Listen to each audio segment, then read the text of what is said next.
हाँ जी प्यारे बच्चों, आज आपके लिए लेकर के आ गए हैं चैप्टर 5 अरिथमेटिक प्रोग्रेशन का वन शॉट लेक्चर। और इस लेक्चर में हम सारे के सारे कंसेप्ट कवर करने वाले हैं अरिथमेटिक प्रोग्रेशन के, और साथ में इंपॉर्टेंट क्वेश्चंस भी करने वाले हैं। ठीक है, उम्मीद करता हूँ कि आपकी पढ़ाई बहुत बढ़िया से चल रही है। 15 दिसंबर को आपका प्री बोर्ड एग्जाम है, देन उसके बाद बोर्ड एग्जाम भी आपको पता है 17 फरवरी को आपका मैथमेटिक्स का बोर्ड एग्जाम है।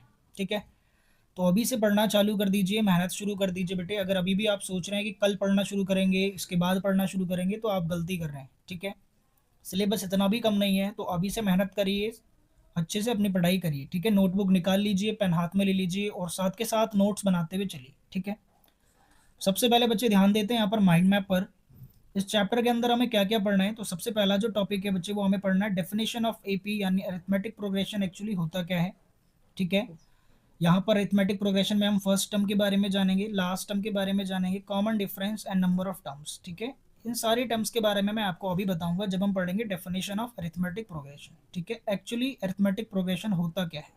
ठीक है बेटे, देन यहाँ पर हमें दो फॉर्मूलाज पढ़ने हैं सिर्फ। चैप्टर बहुत छोटा है और इजी चैप्टर भी है, आप यहाँ पर अच्छा स्कोर कर सकते हैं।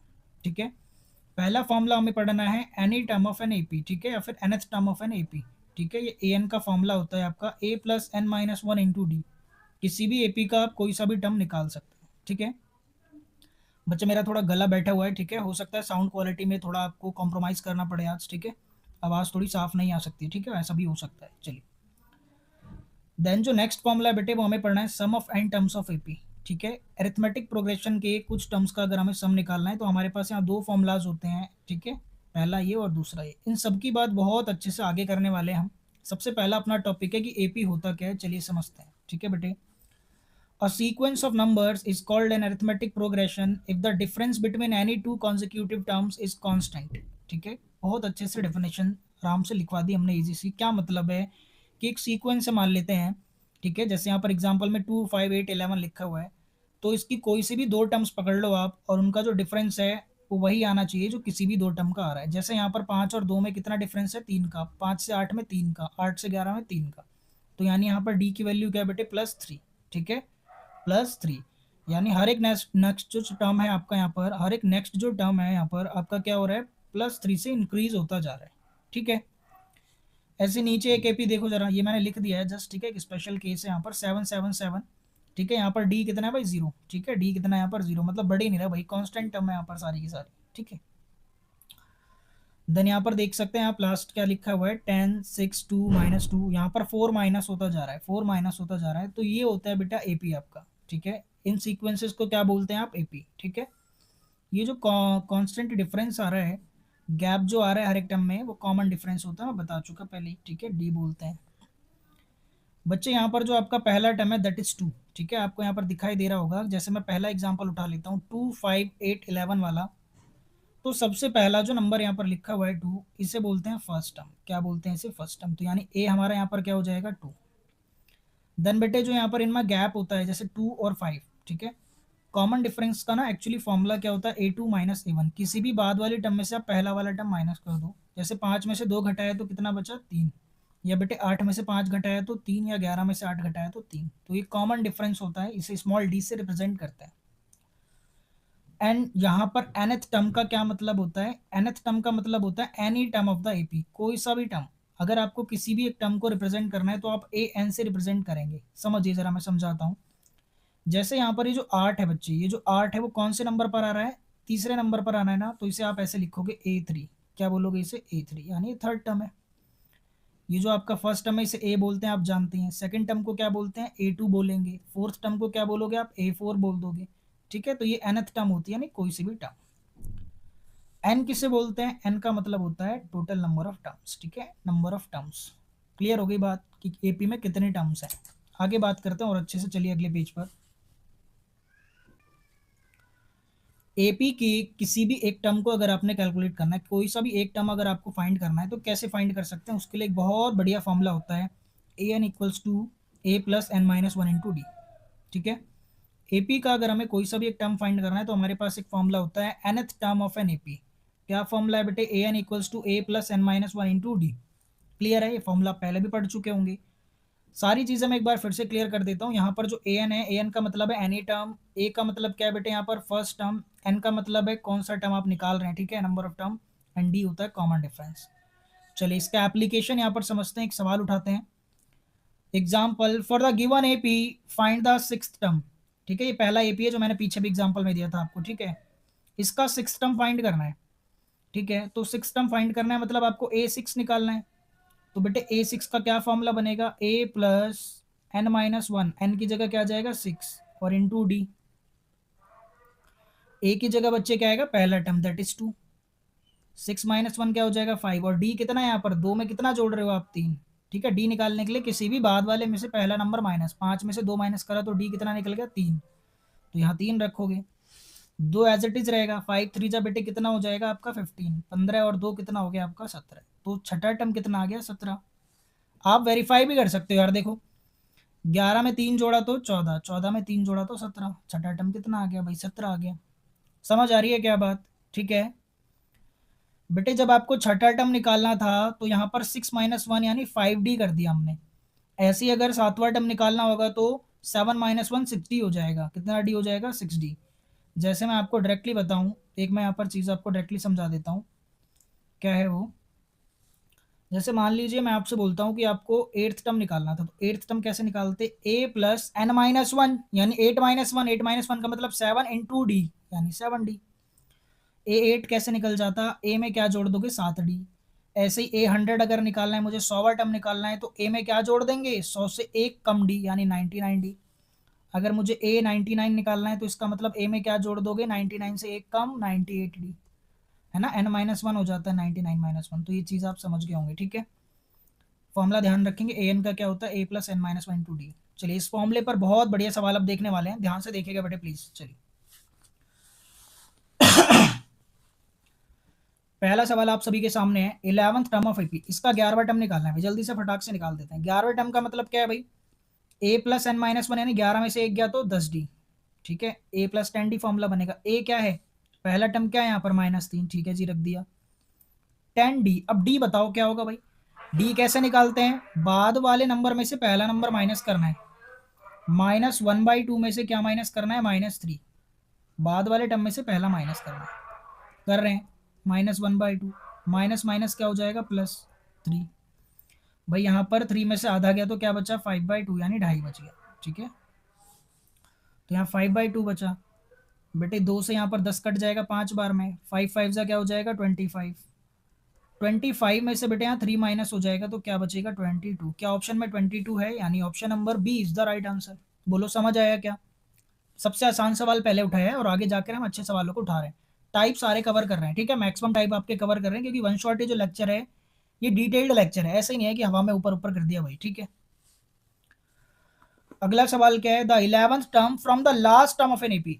अभी आपने 11वां टर्म निकाला था, फिर से ही 11वां टर्म निकालना है, लेकिन यहाँ पर एक कंडीशन रख दी, from the last term of an AP यानी पीछे की साइड से 11वां टर्म निकालना है।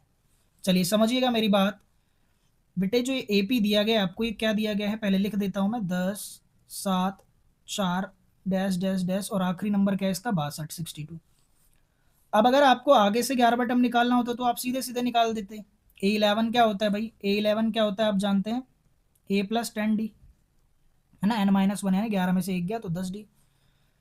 तो लेकिन ये पीछे से बोल रहे हैं भाई, पीछे से मतलब लास्ट से आपको 11वां टर्म निकालना है, तो कैसे निकालें लास्ट से, इस साइड से कैसे 11वां टर्म निकालोगे, चलिए बताता हूँ बेटे। आपको एपी को रिवर्स कर देना है, क्या कर देना है एपी को रिवर्स, रिवर्स मतलब उल्टा लिख देना है, -62 डैश डैश डैश 4 7 10। समझ जाएगी बात। अब इस रिवर्स एपी को हमने कर दिया, यानी अब पीछे से निकाल लेंगे 11वां टर्म, पीछे से जो था वो आगे से आ गया, यानी ए कितना माना जाएगा -62। बेटे डी कितना माना जाएगा, 7 में से 4 माइनस कर दिए तो कितना बचा मेरे भाई 3 बचा। ठीक है, बाद किसी भी बाद वाले नंबर में से पहला माइनस कर दिया करो, 7 में से 4 गया, 10 में से 7 घटा दो 3 ही आएगा, डी आ गया, ए आ गया, रख दो, ए की जगह रख दो -62 प्लस 10 इंटू डी की जगह रख दो 3, -62 है बेटे, और यहाँ 10 3 30, तो 62 में से 30 गया तो माइनस का 32। Option number B is the right answer, option number B is the right answer. बोलो क्लियर है क्या, आगे चलते हैं। Find how many 2 digit numbers are divisible by 6। 2 digit के नंबर जो 6 से डिवाइड हो जाए ऐसे कितने नंबर हो सकते हैं भाई, चलिए समझाता हूं मैं। सबसे पहले तो मुझे बताओ 2 डिजिट के नंबर कौन कौन से होते हैं और कितने होते हैं भाई। सबसे छोटा 2 डिजिट का नंबर होता है 10 और सबसे बड़ा 2 डिजिट का नंबर होता है 99, क्योंकि इसके बाद 100 जो है वो 3 डिजिट का होता है। ठीक है, तो 2 डिजिट के नंबर 10 से लेकर 99 तक आ गए क्या? ठीक है जी। अब डिविजिबल बाय 6 भी बात कर रहे हैं भाई। 6 से डिवाइड होगा क्या 10? नहीं होगा। 10 के बाद 11 डिवाइड होगा? नहीं होगा। कौन डिवाइड होगा? सीधा 12। 12 के बाद 18 6 के टेबल में आएगा। डैश डैश डैश करते हुए क्या 99 6 के टेबल से डिवाइड होगा क्या? नहीं होगा। ठीक है, चेक कर लेता हूँ, चलो मैं दिखा देता हूँ आपको। 99 है, 6 से कर लिया हमने। 6 1 जा 6, 9 में से 6 गया 3, 39, 6 6 जा 36, बच गया 3। भाई 3 फालतू बच रहा है, तो 99 में से 3 घटा दो, यानी कौन डिवाइड होगा? सिर्फ 96। तो ये भी काट दिया हमने। तो आप देख रहे हैं बेटे, हमारे सामने 2 डिजिट की एक एपी बन गई जो 6 के पार्टे से डिवाइड हो रहे हैं, जिसमें सारे नंबर। आप ध्यान दो जरा, सबसे पहला नंबर यहाँ पर कौन सा बना? 12। 2 डिजिट का सबसे पहला नंबर जो 6 से भाग होगा वो 12 है, और आखिरी नंबर 2 डिजिट का 96 है जो 6 से भाग होगा। यानी मैं कहूँ तो ए कितना हो गया मेरे? 12। डी कितना हो गया? 12 में कितना जोड़ा है भाई आपने? 18 में से 12 घटा दो, 6। ठीक है, ए भी आ गया 12 और डी आ गया 6, और आखिरी नंबर आ गया 96। 96 का मतलब है ए एन मान लेंगे इसे, है ना, लास्ट में है। कहाँ पर है? लास्ट में। ठीक है, तो लास्ट टर्म क्या हो गया? 96। कुल मिला के निकालना क्या है? एन निकालना है कि कितने टर्म है 12 से लेके 96 तक, कितने नंबर हैं ये जो 6 से भाग हो गए भाई। ठीक है, चलिए। तो ए एन का फॉर्मूला बनता है a plus n minus 1 into d. बेटे ए एन की जगह पर क्या जाएगा आपका? 96। ए की जगह पर क्या जाएगा? 12। एन तो पता ही नहीं है। डी की जगह पर क्या जाएगा? 6। 12 सबसे पहले 96 में से आके माइनस होगा तो क्या बचेगा? 84। एन माइनस 1 गुणे में 6, ये प्लस हो रहा था इसलिए माइनस हुआ। अगले स्टेप में बेटे ये जो 6 गुणा हो रहा है ये कहाँ आ जाएगा भाई? 84 से डिवाइड होने के लिए, तो 6 से मैं यहीं से कर दे रहा हूँ। 6 1 जा 6, 6 4 जा 24, 14 बार में डिवाइड हो गया, बचा 14, और इधर क्या बचा? N minus 1। ये माइनस 1 इधर जाके क्या हो जाएगा? प्लस। तो 14 में एक जुड़ा तो कितना आ गया भाई? 15। एन आ गया 15, यानी टोटल 15 नंबर हैं जो 6 के टेबल में आएंगे। टोटल कितने नंबर हैं? 15, जो 6 के टेबल से क्या हो जाएंगे? डिवाइड हो जाएंगे। क्लियर है क्या? सीबीएसई 2011 में सवाल आया हुआ है भाई, आपको एक्स फाइंड करना है अगर ये तीनों टर्म्स एपी में। बहुत बढ़िया सवाल है, और ऐसा सवाल देखा भी गया कई बार। दी गई तीनों जो टर्म्स हैं वो एपी के अंदर हैं, तो बताइए आप एक्स का क्या मान होगा भाई? एक्स की क्या वैल्यू होगी? सारी बात छोड़िए, मुझे आप एक बात बताइए, अगर ये तीनों टर्म्स एपी में है तो कॉमन डिफरेंस जो है डी, डी की वैल्यू सेम होगी। यानी अगर मैं इसमें से इसे घटाऊं तब भी डी आएगा, और अगर तीसरे में से दूसरे घटाऊं तब भी क्या आएगा बेटे? डी आएगा। समझ आ रही है बात? चलिए बताता हूँ और अच्छे से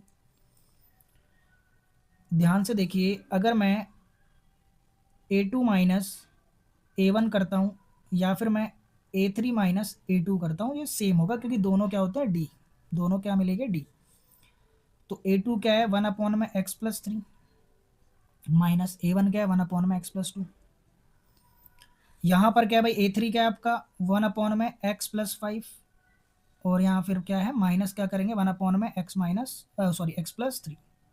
ठीक है, तो इस साइड में 1 अपॉन में एक्स प्लस 3 जो है वो प्लस का, और इस साइड में माइनस का, यानी इसे इधर ले जाता हूँ मैं। ठीक है, इसके पास तो क्या हो जाएगा भाई? जब 1 अपॉन में एक्स प्लस 3 में 1 अपॉन में एक्स प्लस 3 जोड़ देंगे तो कितना हो जाएगा? 2 टाइम्स ऑफ एक्स प्लस 3, है ना, 1 अपॉन एक्स प्लस 3 इतना हो जाएगा। ये 1 अपॉन में एक्स प्लस 5 के साथ में किसे ले आता हूँ जोड़ने के लिए? 1 अपॉन में एक्स प्लस 2 को। समझ आया भाई ये कैसे जुड़ेगा? डिनोमिनेटर क्योंकि दोनों का सेम था, और ऊपर का जो एक है और ऊपर का एक, एक कितना हो गया? 2 हो गया। या फिर यूं भी कह सकते हो 2 times of 1 upon x plus 3, तो 2 से मल्टीप्लाई हो गया। ठीक है, चलिए आगे। अब क्या करना पड़ेगा भाई? इन्हें क्रॉस मल्टीप्लाई करना पड़ेगा, तभी तो सॉल्व होगा, ऐसे तो होगा नहीं तो आसानी से सॉल्व। ठीक है, एक्स निकालना ही है हमें। ऊपर वाले को रब कर रहा हूँ स्पेस के लिए।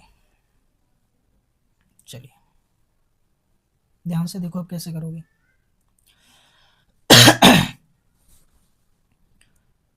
2 अपॉन में एक्स प्लस 3 बराबर, इन्हें क्रॉस करेंगे तो क्या आ जाएगा? ऊपर x plus 2 plus x plus 5, जब 1 से मल्टीप्लाई होगा तो एक्स प्लस 5 आ जाएगा। ठीक है, प्लस है भाई। अपॉन में इन दोनों को मल्टीप्लाई करना है, एक्स प्लस 5 को और एक्स प्लस 2 को। चलो मल्टीप्लाई कर देंगे साथ के साथ। पहले ये एक्स जो है इन दोनों से होगा, एक्स इंटू एक्स क्या हो जाएगा बेटे? एक्स स्क्वायर हो जाएगा। क्या हो जाएगा? X square. Then x into 2 कितना हो जाएगा? 2x। ठीक है जी। देन यहाँ पर 5 इंटू एक्स क्या हो जाएगा? 5x। देन 5 इंटू 2 कितना हो जाएगा? 10। ये आ गया भाई सारा मामला। ठीक है, चलो करते हैं। 2/x+3 बराबर में क्या है, 2 और 5 7 और x और x 2x, 2x+7 है। अपॉन में क्या आ गया, x² + 7x + 10। ठीक है, इतना आ गया। अब आगे फर्दर सॉल्व करना पड़ेगा, थोड़ा सा लंबा कैलकुलेशन है। ठीक है, अगेन अब हमें क्रॉस मल्टीप्लाई करना पड़ेगा। देखिए बेटे, इसे उठा के 2 के पास ले जाओगे तो क्या हो जाएगा, 2x², 2 7 जा 14x एंड 2 10 जा कितना हो जाएगा 20। x+3 को इधर मल्टीप्लाई करोगे तो 2x से x मल्टीप्लाई होगा, 2x², देन 7x, 3 2 जा 6x और 3 7 जा 21। ठीक है, 2x² से 2x² कैंसिल हो गया क्या, बिल्कुल ठीक है। और यहाँ पर 7 6 13x हो गए और यहाँ 14x है, तो ये जो 13x हैं 14 में से आके माइनस होंगे तो यहाँ अकेला x बचेगा, और ये 20 जाके 21 में से माइनस हो जाएगा तो कितना बचेगा, 1। भाई x की वैल्यू कितनी आ गई, 1 आ गई। x की वैल्यू कितनी आ गई, 1 आ गई। ठीक है, क्लियर है भाई। ठीक है, चलिए ध्यान से देख लेना एक बार, दोबारा पीछे जा करके आराम से देखो, कॉपी में नोट करोगे तब समझ आएगा। चलिए, find the middle term of the AP. अब इसका मिडिल टर्म निकालना है भाई, काफी पुराना क्वेश्चन उठा लिया हमने, लेकिन बेहतरीन क्वेश्चन है सारे के सारे। ठीक है, अब इसका मिडिल टर्म निकालना है, यानी सबसे बीच में जो टर्म आएगा वो निकालना है। तो पहला टर्म क्या है इसका, -6। पहला टर्म क्या है बेटे, -6। ठीक है, और अगर मैं इसका डी निकालूं तो -2 में से माइनस कर दो -6 को, देखो -6 है पहला टर्म। डी का मतलब क्या है, -2 में से -6 जाएगा तो +4। डी कितना है भाई, +4। ठीक, अच्छा आखिरी टर्म में यानी an कितना दिया हुआ है आपको, 58। तो सबसे पहला जो आपका काम है वो n निकालना है, n। क्योंकि जब आप n निकालोगे तो आपको पता चलेगा इस एपी में टोटल कितना टर्म है। जब टोटल टर्म पता चल जाएंगी तो आपको पता लग जाएगा कि बीच में कौन सा टर्म निकालना है। चलो समझो जरा, an इक्वल्स टू क्या होता है बेटे, a + n-1 इंटू डी होता है। an की वैल्यू कितनी दी है आपको, 58। a कितना दिया हुआ है आपको, -6, और n कितना दिया हुआ है आपको, n तो दिया ही नहीं है ना, निकालना है। और d कितना दिया हुआ है, 4। -6 इधर आके ऐड हो जाएगा तो 64 हो जाएगा। n-1 इंटू 4, ये मल्टीप्लाई हो रहा है तो ये काट देगा, डिवाइड हो जाएगा इधर आके। ठीक है, 4 के टेबल में 64 कितनी बार में आएगा, 4 1 जा 4, 4 6 जा 24, 16 चौक 64, 16 बचा और इधर बचा n-1। -1 16 में आके जुड़ गया, यानी 17 टर्म है भाई। n कितना आ गया, 17। टोटल 17 टर्म है, तो बीच में कौन सा टर्म होगा भाई, मिडिल टर्म कौन सा होगा, 17 + 1 अगर मैं कर दूं तो 18, और 18 का आधा 9, यानी 9वां टर्म जो है वो मिडिल टर्म होगा। 9वां टर्म जो है वो क्या होगा भाई, मिडिल टर्म। टोटल 17 है ना, 8 गए दाएं और 8 गए बाएं, तो बीच में कितना बचा भाई, 16 चले गए तो बीच में कितना बचा, 9वां टर्म। ठीक है, 17 में 1 जोड़ा 18 और 18 का आधा कर दिया, तो 9वां टर्म आपका जो है वो मिडिल टर्म है। तो 9वां टर्म निकाल दो भाई, चलो ठीक है, नोट कर लिया आपने। वीडियो को पॉज कर लिया करो भाई, वीडियो पॉज भी होता है। ठीक है, अब इसमें बीच में खड़ा भी नहीं हूँ मैं। ठीक है ना, ऐसा नहीं है कि स्मार्ट बोर्ड है और बीच में मैं खड़ा हूँ आपको दिख नहीं रहा। 9वां टर्म निकालना है A9।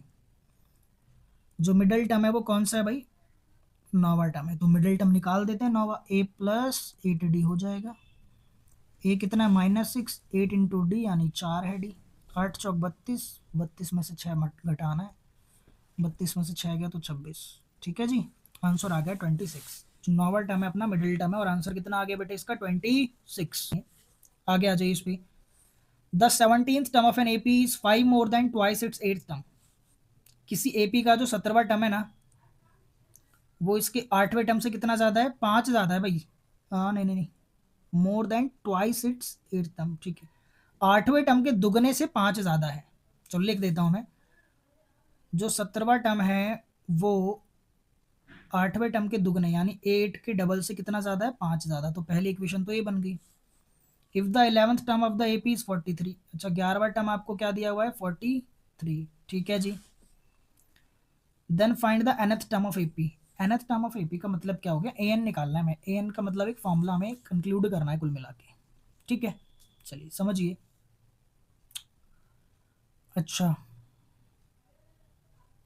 चलो मैं इसे एक्सपेंड करता हूँ बेटे। A17 को मैं क्या लिख सकता हूँ, जो दिया गया उसे लिखते हैं भाई, a + 16d। 8 को क्या लिख सकता हूँ मैं, a + 7d।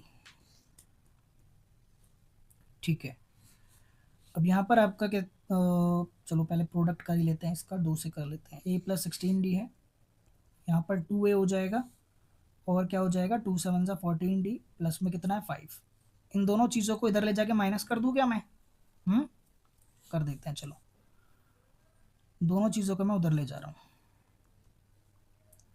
तो क्या बचेगा बेटे, इधर 2 में से 1 ही जाएगा तो a बचेगा, 16 जाके 14 में से माइनस हो जाएगा तो क्या बचेगा, यहाँ पर माइनस का 2d और प्लस में क्या बचा 5। ठीक है, इक्वेशन बन गया। और बना लेते हैं यहाँ पर a11 को अगर हम खोलें तो क्या बनेगा, a प्लस 10d, ये कितना दिया हुआ है 43।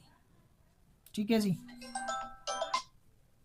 a प्लस 10d आपको 43 दिया हुआ है। तो एक तो यहाँ पर एक इक्वेशन आ गया और एक इन दोनों इक्वेशन को सॉल्व करके अब हम निकाल लेंगे भाई। ठीक है, चलिए कैसे करेंगे समझते हैं, अच्छा सवाल है। दोनों इक्वेशन को ध्यान से देखिए बेटे, जो पहला इक्वेशन है वो क्या है, a plus 10d equals to 43। ठीक है, दूसरा वैसे तो ये, और ये क्या है a minus 2d, a minus 2d, और ये 5 अगर इधर चला जाएगा तो माइनस का हो जाएगा, माइनस का 5। दोनों इक्वेशंस को ना मैं क्या करने जा रहा हूँ, माइनस माइनस करेंगे तो साइन चेंज होते हैं, माइनस, ये माइनस था तो प्लस, ये माइनस है तो प्लस, a से a खत्म, 10 में 2 जोड़ा तो 12d, 43 में अगर मैंने 5 जोड़ दिया तो कितना हो जाएगा भाई यहाँ पर 52। बड़ा ही अजीब डी आ रहा है भाई। ठीक है, चलिए देख लेते हैं फिर भी कहीं गलती तो नहीं करी हमने पूरे क्वेश्चन में। अभी चलो चेक कर लेंगे लास्ट में। तो डी की वैल्यू क्या आ रही है बेटे, यहाँ पर 43 में 5 जोड़ा था 48 आएगा यार। ठीक है, कैसे ऐड कर रहे हैं हम यहाँ पर, 52 कैसे ला रहे हैं भाई, इतना तगड़ा आंसर।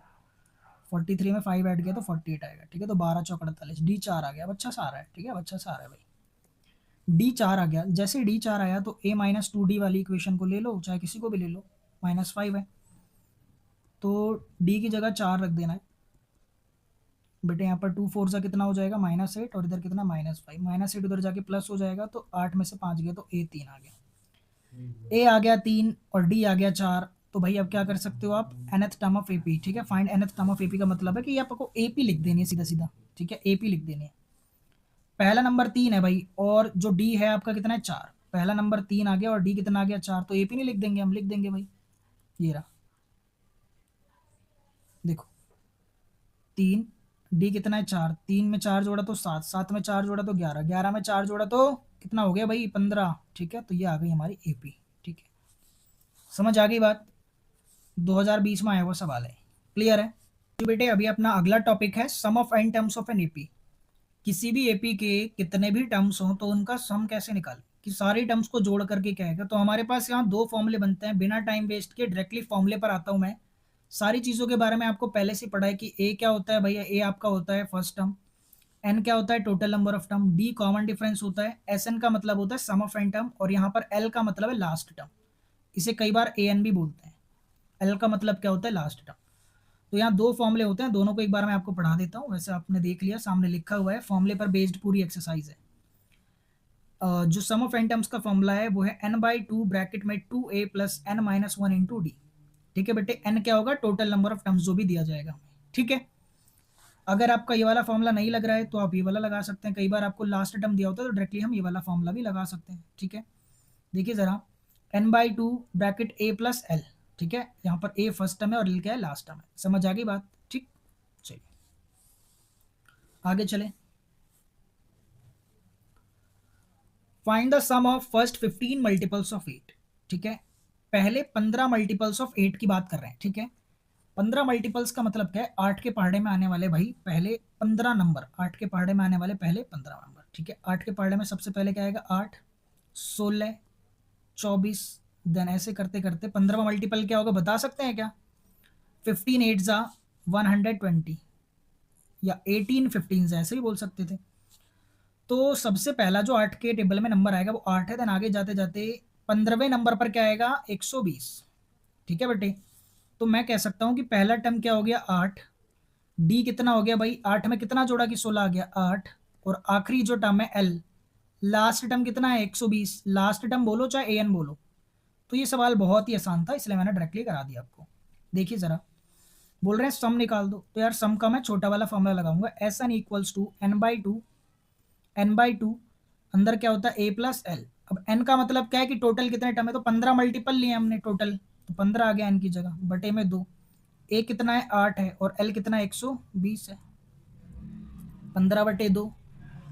128 आ गया, 120 में 8 जोड़ा, 2 से 128 कितनी बार में कटेगा, 2 6 जा 12, 2 4 जा 8, 15 को 64 से मल्टीप्लाई कर देंगे, 15 4 जा 60, कैरी गया 6, 15 6 के 90 और 6 96, 960। यानी सारे टर्म्स को जोड़ेंगे ना, कहाँ से बेटे, 8 16 से लेकर के 120 तक, जो 15 मल्टीपल 8 के, इन सबको जब जोड़ेंगे तो कितना आ जाएगा, 960 आ जाएगा। कितना आ जाएगा, 960। ठीक है। Find the sum of even positive integer between 1 and 200। 1 और 200 के बीच में जितने भी इवन पॉजिटिव इंटीजर है उनका सम निकालना है। सबसे पहली बात इवन और दूसरा पॉजिटिव। ठीक है, चलिए। और इनके बीच में जब भी बिटवीन वर्ड आ जाए, क्या आ जाए, बिटवीन, तो 1 और 200 के बिटवीन बोला, यानी 1 और 200 को काउंट नहीं करेंगे हम कभी भी, क्योंकि इनके बीच के नंबर बोले हैं, ये नहीं लेना हमें, इनके बीच के नंबर लेना है, यानी 1 और 200 को कभी भी हमें काउंट नहीं करना। इस बात का ध्यान रखें कि 1 और 200 को हमें काउंट नहीं करना जब बिटवीन लिखा है। अगर ऐसे लिखा होता फ्रॉम 1 to 200 तो 1 और 200 दोनों को काउंट करा जाता। क्लियर है क्या? चलिए, तो इवन पॉजिटिव इंटीजर लेना है, तो 1 तो वैसे भी ऑड है, तो इवन क्या होगा, 1 के बाद 2, 2 के बाद 4, 4 के बाद 6, चलता गया चलता गया चलता गया। 200 काउंट नहीं करना, 200 से पहले 199 आएगा तो वो ऑड होता है, 2 के टेबल में आता ही नहीं है भाई, तो यानी 198 होगा आखिरी नंबर मेरा। ये हो गई सारी की सारी बातें। ठीक है, तो अब यहां पर मुझे ना एन नहीं पता, वैसे मैं निकाल सकता हूं एन की टोटल नंबर कितने, पर मैं यहाँ बड़ा वाला फॉर्मूला लगाऊंगा, मेरे लिए इजी है। एस एन का बड़ा वाला फॉर्मूला क्या होता है, n by two, 2a plus n minus 1 into d. ठीक है, अच्छा, बड़ा और छोटा फॉर्मूला कुछ अलग नहीं है। ठीक है, इसी फॉर्मूले में ना देखो, a plus n minus 1 into d क्या हो जाता है, ए एन हो जाता है, इसे ही लास्ट टर्म बोल देते हैं, और 2a में से एक को अलग लिख देते हैं ऐड करके, कुछ नया नहीं है, इसी में से निकला है वो फॉर्मूला। चलिए, कई बार क्या होता है ना, हमें जब लास्ट टर्म दिया है और टोटल नंबर ऑफ टर्म्स पता है तो हम डायरेक्टली वो लगा देते हैं, पर ओरिजिनल फॉर्मूला यही है जो हमने लिखा है। अब देखो बेटे, यहाँ पर एन नहीं पता हमें, यहाँ पर क्या नहीं पता हमें, यहाँ पर एन। अब यार एन नहीं पता तो क्या करें अब, वैसे तो डायरेक्टली हम काउंट कर सकते हैं कि टोटल नंबर 200 से 200 का हमने आधा कर लिया क्योंकि ऑड वाले को छोड़ रहे हैं, पर फिर भी मैं आपको एन निकालने का तरीका चलो बता देता हूँ। ठीक है, हमारे पास इसके अलावा एक छोटा फॉर्मूला होता है जो हम पहले पढ़ चुके हैं। क्या पढ़ चुके हैं भाई, क्या पढ़ चुके हैं, ए एन क्या होता है, a plus n minus 1 into d होता है। ए एन कितना दिया है, 198 दिया ना लास्ट नंबर, ए कितना है, 2 है, एन पता नहीं है तो एन छोड़ दिया, डी कितना है बेटे, 2 2 का गैप है ना, तो डी 2 हो गया, 2 इधर आके माइनस होगा तो 196 बचा। तो अब यहाँ पर जो 2 मल्टीप्लाई हो रहा है इधर आके डिवाइड हो जाएगा, तो 2 9 18, 2 8 16, 98 बचा। एन माइनस 1 में से जो 1 इधर आके ऐड होगा तो एन कितना आ गया, 99 आ गया। एन कितना आ गया, 99। बोलो समझ आई बात? जैसे ही एन निकाल लिया 99, अब तो मैं बड़ा छोटा फॉर्मूला भी लगा सकता हूँ, n by two A plus L, L जो होता है वो ए एन भी कह सकते हो उसे। एन आ गया 99, तो 99/2, ए कितना है 2 और एल कितना है 198, 198 और 2 कितना हो गया बेटे 200, तो 200 को हमने 2 से काटा तो 100, और 100 को 99 से गुणा कर दिया तो कितना आ गया 9900, यानी जो सम आ गया हमारा 9900 आ गया, आंसर क्या आ गया 9900। बोलो क्लियर है क्या? ठीक है, चलिए अगला सवाल क्या है, सीबीएसई 2011 में आया हुआ, if sorry find S N where A N equals to 5 n minus 1। अब यहाँ ए एन के लिए ना एक्सप्रेशन दे दिया कि मतलब यहाँ से आप टर्म्स निकाल सकते हो, अभी समझाऊंगा मैं। Hence find the sum of first 20 terms. जब आपको ए एन का एक्सप्रेशन दिया है, मतलब यहाँ ए एन में अगर आप 1 रखोगे तो 1 आ जाएगा, टर्म 1 आ जाएगा, एन की जगह 1 रख दिया मैंने तो 5 एन माइनस 1, 5 इंटू 1 क्या हो जाएगा बेटे 5, 5 में से 1 जाएगा तो क्या बचेगा 4, यानी ए वन कितना आ गया आपका 4 आ गया। चलो ए टू निकाल लेते हैं, ए टू क्या होता है 5 एन माइनस 1 आएगा, यहाँ पर एन दिया हुआ है ना, तो एन की जगह क्या रख देंगे 2, 5 2 ज़ा 10, 10 में से 1 गया तो 9, ए टू कितना आ गया 9 आ गया। ठीक है बेटे, अब ए वन आ गया, ए टू आ गया, मतलब डी पता चल गया मुझे, ए टू में से ए वन माइनस होगा, 9 में से 4 गया तो कितना बचा 5, तो डी आ गया 5। अब एक आखिरी नंबर भी निकाल लेता हूँ, 20वां टर्म, 20 तक बोला है ना A20, A20 का मतलब है एन की जगह 20 रख दो आप, 20 पंजे 100, 100 में से 1 गया तो 99, तो A20 कितना आ गया 99। लास्ट टर्म भी पता चल गया, डी भी पता चल गया, फर्स्ट टर्म तो पता ही चल गया। ठीक है, इन सब का यूज करके अब एस एन निकाल दो भाई, एस एन मतलब 20 टर्म्स का सम निकालना है, तो S20 निकालना है, एन बाई टू करना होता है यानी 20/2, ए प्लस एल, ए कितना है 4 है और एल यानी लास्ट टर्म कितना है मेरा 99, 2 से 20 कटा 10 बार में, 4 और 99 कितना होता है भाई 103, तो 10 को 103 से मल्टीप्लाई कर देंगे तो कितना आ गया 1030। तो 20 टर्म का सम कितना आ गया बेटे 1030। यहाँ एक चीज मैं समझा दूं बेटे, इन्होंने ना एन का एक्सप्रेशन दिया, मतलब यहाँ एन की जगह जब 1 रखोगे तो आपका फर्स्ट टर्म निकल गया, 2 रखोगे तो सेकंड टर्म, 20 रखा तो 20th टर्म निकल गया। क्लियर है क्या? चलिए आगे बढ़ते हैं। भाई आवाज कम कर ले दीपांशु, आवाज कम कर ले। If the sum of first 14 terms of an AP is 1050, बेटे S14 14 टर्म का सम जो दे रखा है वो कितना दे रखा है 1050। ठीक है, सीबीएसई 2020 का सवाल है।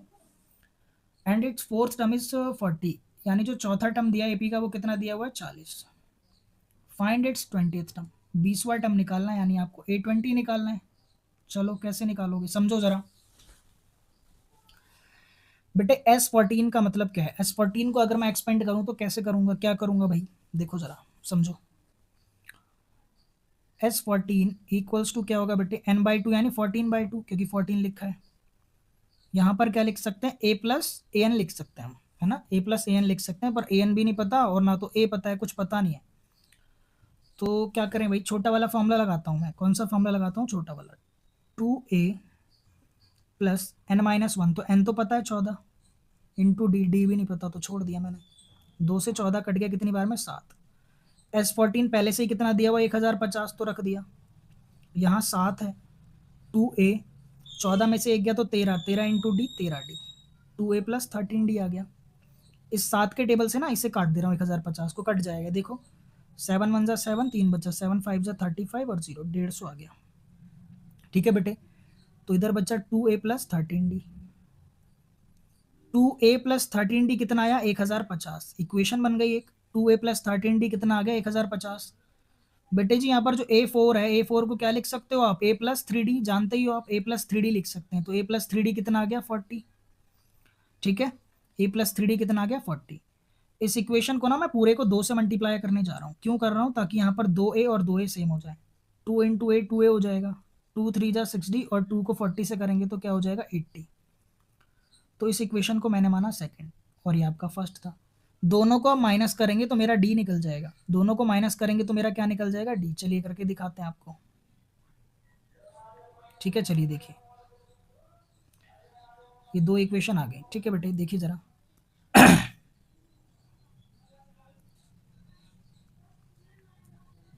अच्छा उल्टा हो गए, चलो कोई दिक्कत नहीं, कर लेंगे फिर भी।